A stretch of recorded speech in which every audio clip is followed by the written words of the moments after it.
Hello and welcome back to VidPodQuo, the video supplement of QuidPodQuo, the husband and wife movie review podcast. You can get that at QuidPodQuo.com or on iTunes.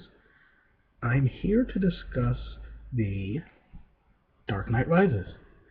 I will do so completely spoiler free. I don't want to ruin this movie going experience for anybody. I think that I'm going to jump a little bit ahead in the review. I think it's a movie that most people, especially fans of the Nolan series, should see. That said, if I had to rank them, this would be number two in the Nolan series, under The Dark Knight. There are a lot of reasons for that. I'll get into a couple of them now.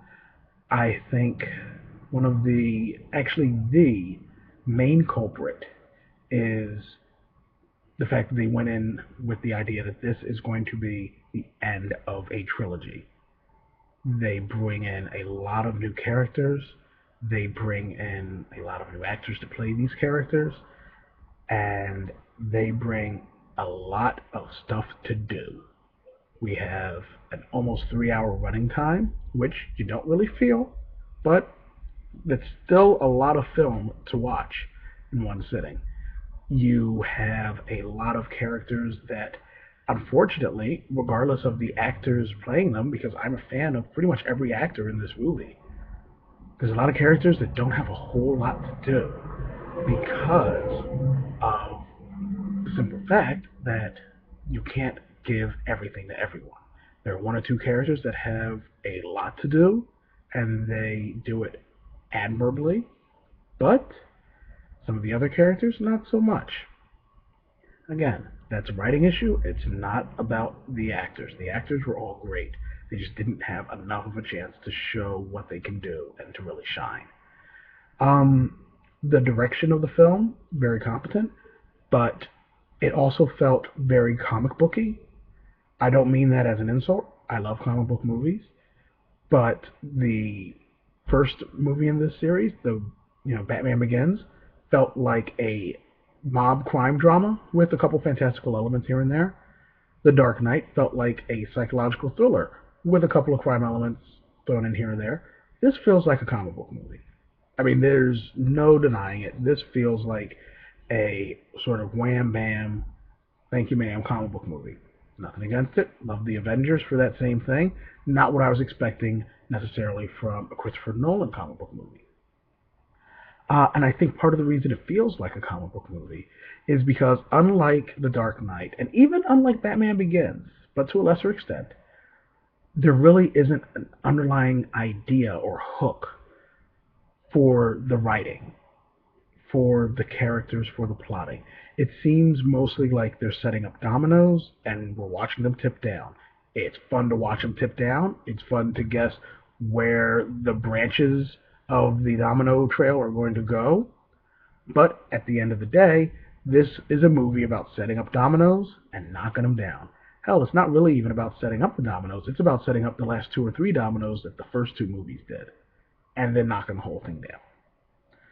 The Dark Knight had these big ideas about order versus chaos, about heroism, true heroism, about martyrdom.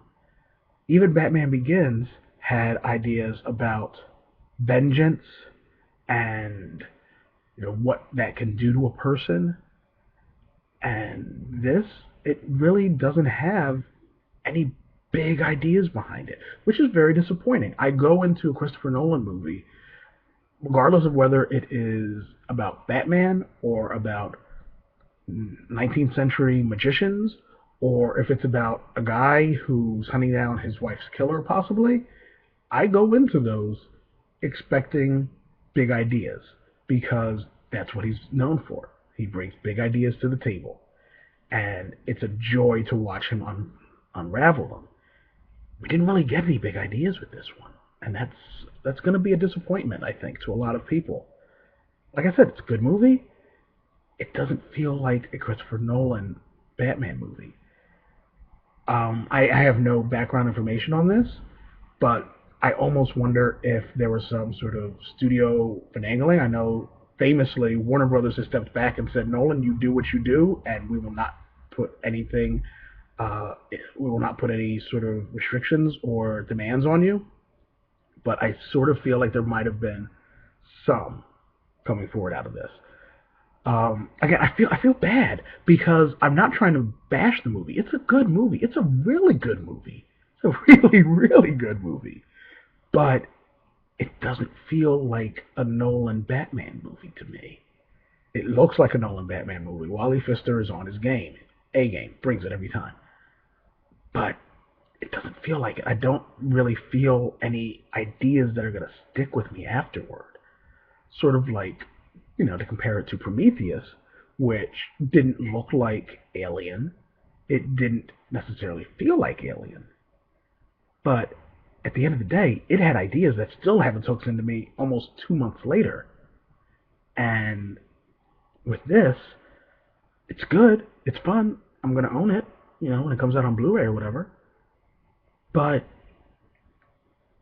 it's it feels ultimately forgettable as far as the ideas. And that makes it kind of a disappointment. Uh, yeah, nothing else really to say. It's a good movie. It's a really good movie, but it doesn't feel like a Nolan movie should feel. And I say this as a huge fan of his non-Batman stuff too. It doesn't feel like a Nolan movie should feel, and that's where the disappointment comes in. Right? I hope everyone gets a chance to see it and enjoy it, and leave comments how you feel about it yourself. Thanks.